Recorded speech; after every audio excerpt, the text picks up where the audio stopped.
इयम् आकाशवाणी।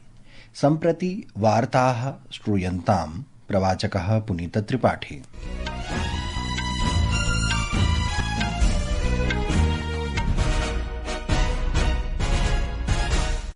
आदौ मुख्यवार्ताः। अनेकेषु राज्येषु केन्द्रशासितप्रदेशेषु च मतदातृसूच्यां विशेषगहनसंशोधनस्य SIR विषये निरन्तरं विरोधप्रदर्शनात् लोकसभा अद्य दिवसपर्यन्ताय स्थगिता। संसदीय कार्यमन्त्री किरेन रिजिजुः अवदत् यत् अस्मिन् मासे 8 दिनाङ्के राष्ट्रियगीतस्य वन्देमातरम् इत्यस्य सार्धैकशततमे वार्षिकोत्सवस्यावसरे लोकसभायां विशेषचर्चा भविष्यति। निर्वाचनायोगेन पश्चिम बंगाल राज्यस्य प्रायः 8,200,200 बूथ केन्द्रेषु 100% गणना प्रपत्राणां प्रस्तुतीकरण विषये विस्तृतं प्रतिवेदनं याचितम्। काशी तमिल संगमम् इत्यस्य चतुर्थ संस्करणम् अद्य उत्तरप्रदेशस्य वाराणस्यां नमोघट्टे समारब्धम्। अपि च चक्रवातः द्वित्वा अद्य दुर्बलः भूत्वा दावक्षेत्रेण परिवर्तितः। ऋतुविभागेन चेन्नई, तिरुवल्लूर, चेंगलपट्टु, कांचीपुरम् इत्येतेषु मण्डलेषु आगामि 24 होरासु अतिवृष्टेः रक्तवर्णीया सञ्चेतना प्रसारिता अस्ति। अथ वार्ताः विस्तरेण।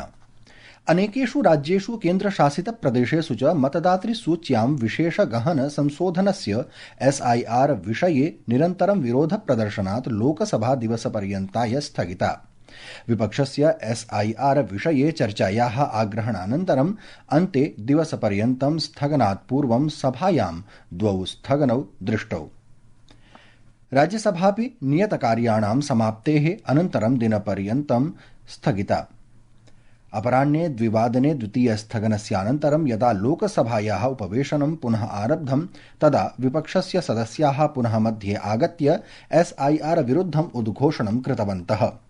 पीठासीन अधिकारिणः वारंवारं निवेदनानन्तरमपि विपक्षेण स्वप्रदर्शनं न स्थगितं, येन सभायाः कार्यमेव दिवसाय स्थगितम्। पूर्वं यदा लोकसभायाः प्रथमस्य स्थगनस्यानन्तरं मध्याह्ने 12 सम्मेलनम् अभवत् तदा कांग्रेस, DMK, TMC इत्यादि दलानां विपक्षस्य सदस्याः मध्ये आगत्य प्रदर्शनं कृतवन्तः। संसदीय कार्यमन्त्री किरेन रिजिजुः विपक्षीय सदस्यैः सह आग्रहं कृतवान् यत् ते सभायाः कार्येषु विघ्नं न जनयन्तु इति। सः अवदत् यत् सर्वकारः सभायां कस्यापि विषये चर्चां कर्तुं सज्जः अस्ति। विपक्षस्य प्रदर्शनानन्तरं पीठासीन अधिकारिणा निम्नसदनम् अपराह्ने 2 यावत् स्थगितम्। राज्यसभायाम् अपराह्ने 2 प्रथमस्य स्थगनस्यानन्तरं यदा सभा आरब्धा तदा संसदीय कार्यमन्त्री किरेन रिजिजुः पुनः उक्तवान् यत् निर्वाचनपरिष्कारः इत्यस्मिन् विषये चर्चार्थं सर्वकारः सज्जः अस्ति इति। सभायां विपक्षस्य नेता मल्लिकार्जुन खड़गे अवदत् यत् SIR इत्यस्य 67,200 नियमे प्राधान्येन चर्चां कर्तुं शक्यते। अत्रान्तरे संसदा मणिपुर वस्तुसेवाकरः इत्यस्य द्वितीयं संशोधन विधेयकं 20-25 राज्यसभायां चर्चायाः अनन्तरं लोकसभां प्रति प्रत्यावर्तितम्। संसदीय कार्यमन्त्री किरेन रिजिजुः अवदत् यत् अस्मिन् मासे 8 दिनाङ्के राष्ट्रियगीतस्य वन्देमातरम् इत्यस्य सार्धैकशततमे वार्षिकोत्सवे इत्यस्मिन् अवसरे लोकसभायाम् इत्यस्मिन् विषये चर्चा भविष्यति। आज लोकसभा स्पीकर के चैम्बर में ऑल पार्टी फ्लोर लीडर्स का मीटिंग अच्छी तरह से हुई है और हम इस बात पे सहमति हो पाया है कि मंडे को लोकसभा में वंदे मातरम के 150 साल पूरे होने पर हम विशेष चर्चा करेंगे। उसके बाद मंगलवार को लोकसभा में इलेक्शन रिफॉर्म्स को लेकर के हम दिन भर चर्चा करेंगे। 10 घंटे का टाइम तय किया गया है। अगर जरूरत पड़ेगा तो उसमें हम टाइम एक्सटेंशन करेंगे। इस पे हम एग्रीमेंट हुए हैं। मैं इस चीज को लेकर के सब पार्टी के नेताओं को फिर से अपील करना चाहता हूं। हम सब चाहते हैं कि पार्लियामेंट हाउस अच्छी तरह से चले। निर्वाचनायोगेन पश्चिम बंगाल राज्यस्य प्रायः 8,200,200 बूथ इति केन्द्रेषु 100% गणना प्रपत्राणां प्रस्तुतीकरण विषये विस्तृतं प्रतिवेदनं याचितम्। एतेभ्यः केन्द्रेभ्यः किमपि असंकलनीय पत्राणि न प्राप्तानि, यानि अवास्तविकानि इव दृश्यन्ते इति सः अवोचत्। मण्डल निर्वाचनाधिकारिभ्यः अद्य प्रातः 10 वादनपर्यन्तं स्वस्य प्रतिवेदनानि समर्पयितुं निर्देशः प्रदत्तः आसीत्। भाजपेति दलेन आरोपितं यत् केचन राजनैतिक प्रेरित खण्ड विकास अधिकारिणः बूथस्तरीय अधिकारिणाम् उपरि स्वस्य ओटीपी इति संख्याः प्रेषयितुं पीडयन्तः सन्ति, येन मृतानां स्थानान्तरितानाम् अवैध बांग्लादेशी प्रवासिनां च नामानि वर्तमान SIR प्रक्रियायां समावेशयितुं शक्यन्ते। निर्वाचनायोगेन नियुक्तः विशेष अनुक्रमणिका पर्यवेक्षकः सुब्रत गुप्ता SIR प्रक्रियया सम्बद्धाः संकटं परिहर्तुं जनैः, राजनैतिकदलैः, संघटनैः च सह परामर्शं प्रारभत। ह्यः CPIM तथा कांग्रेस दलस्य सदस्याः विशेष रोल ऑब्जर्वर इत्यनेन सह मिलित्वा स्वचिन्तां प्रकटितवन्तः। प्रियाः श्रोतारः, संस्कृतवार्तायाः संस्करणमिदम् इदानीम् आकाशवाणीतः प्रसार्यते। सममेव अयं कार्यक्रमः आकाशवाण्याः अन्तर्जालपटले www.newsonair.gov.in इत्यत्र अथ न्यूज ऑन AIR चलदूरभाषीय तन्त्रांशे अपि उपलब्धो भविष्यति। शुक्लयजुर्वेदस्य माध्यान्तिन शाखायाः 200 मन्त्रयुतं दण्डक्रमपारायणं 50 दिनेषु विरामं विनैव सम्पन्नं कर्तुं वेदमूर्तये देवव्रतमहेशरेखे वर्याय प्रधानमन्त्रिणा नरेन्द्रमोदिना अभिनन्दितम्। सामाजिकान्तर्जालीये सन्देशे श्रीमोदी उक्तवान् यत् 29-वर्षीयः वेदमूर्ति देवव्रतमहेशरेखे यत् कृतवान् तत् आगामि सन्ततयः स्मरिष्यन्तीति। काशी तमिल संगमम् इत्यस्य 4th संस्करणम् अद्य उत्तरप्रदेशस्य वाराणस्यां नमोघट्टे समारब्धम्।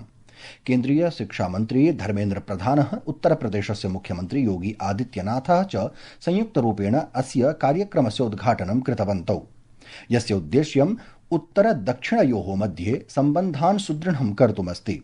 अस्मिन् वर्षे कार्यक्रमस्य विषयः लेट्स लर्न तमिल और तमिल कर्कलम् इति अस्ति। गत रविवासरे स्वस्य मन की बात इत्यस्मिन् कार्यक्रमे प्रधानमन्त्री उक्तवान् यत् काशी तमिल संगमम् इतीदं तमिल भाषया सम्बद्धानां सर्वेषां कृते महत्वपूर्णं मञ्चः अभवदिति।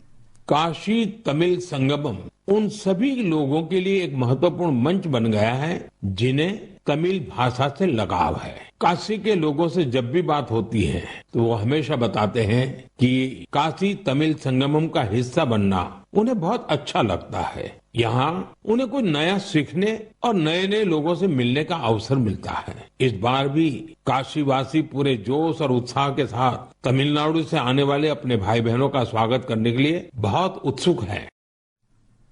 प्रधानमन्त्री नरेन्द्र मोदी अद्य काशी तमिल संगमम् इत्यस्य आरम्भाय शुभाशयाः प्रेषितवान्। सामाजिकान्तर्जालीय सन्देशे श्रीमोदी उक्तवान् यत् अयं जीवन्तः कार्यक्रमः एक भारत श्रेष्ठ भारत इत्यस्य भावं सुदृढं करोति इति। कार्यक्रमावधौ नागरिकाणां काशीवासः चिरस्मरणीयवासः भवेदिति प्रधानमन्त्रिणा प्रार्थितम्। चक्रवातः दित्वा अद्य दुर्बलः भूत्वा दाबक्षेत्रेण परिवर्तितः अस्ति। दित्वा चक्रवातः दक्षिण पश्चिम बंगालखात्याः समीपस्थेषु क्षेत्रेषु दक्षिण आन्ध्रप्रदेशस्य तटेषु अस्ति। ऋतुविभागेन चेन्नई, तिरुवल्लूर, चेंगलपट्टु, कांचीपुरम इत्येतेषु मण्डलेषु आगामि 24 होरासु अतिवृष्टेः रेड अलर्ट इति रक्तवर्णीया सञ्चेतना प्रसारितास्ति।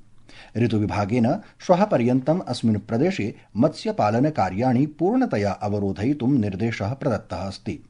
आपत्प्रबन्धन केन्द्रेण उक्तं यत् श्रीलङ्कादेशे दित्वा चक्रवातस्यानन्तरं व्यापकरूपेण विनाशे मृतकानां संख्या 10,400 यावत् वर्धिता। अधुनापि 37,300 यावत् जनाः लुप्ताः सन्ति इति।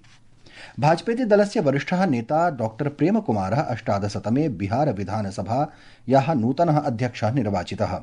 प्रोटेम स्पीकरः नरेन्द्र नारायण यादवः अद्य विधानसभायाः सत्रस्य द्वितीये दिने सर्वसम्मत्या निर्वाचनस्य घोषणाम् अकरोत्। सः निर्विरोधं निर्वाचितः।